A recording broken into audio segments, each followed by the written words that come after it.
زبور نمبر 10۔ اے خداوند تو کیوں دور کھڑا رہتا ہے؟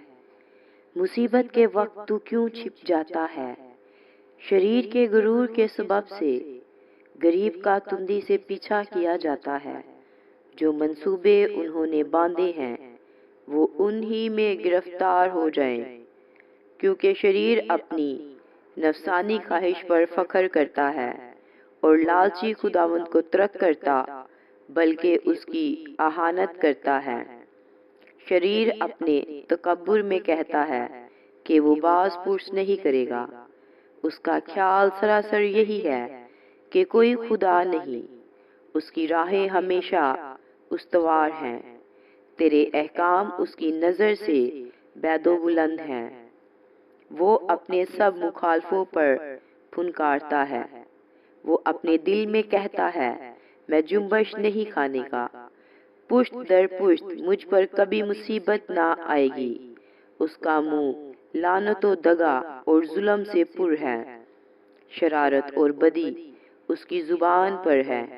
وہ دیہات کی کمین گاہوں میں بیٹھتا ہے، وہ پوشیدہ مقاموں میں بے گناہ کو قتل کرتا ہے۔ اس کی آنکھیں بے کس کی گات میں لگی رہتی ہیں، وہ پوشیدہ مقام میں شیر ببر کی طرح دبک کر بیٹھتا ہے۔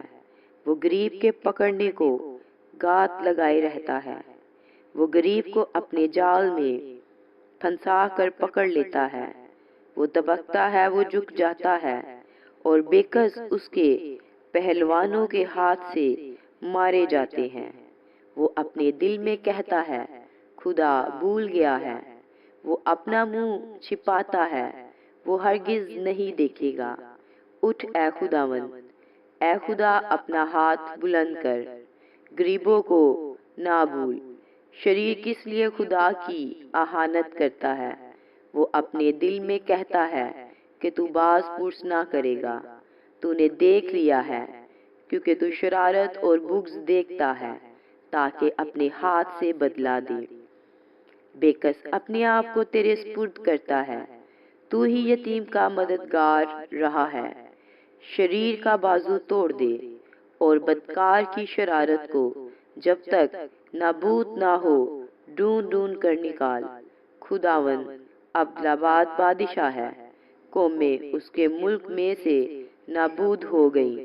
اے خداوند تو نے حلیموں کا مدعا سن لیا ہے، تو ان کے دل کو تیار کرے گا۔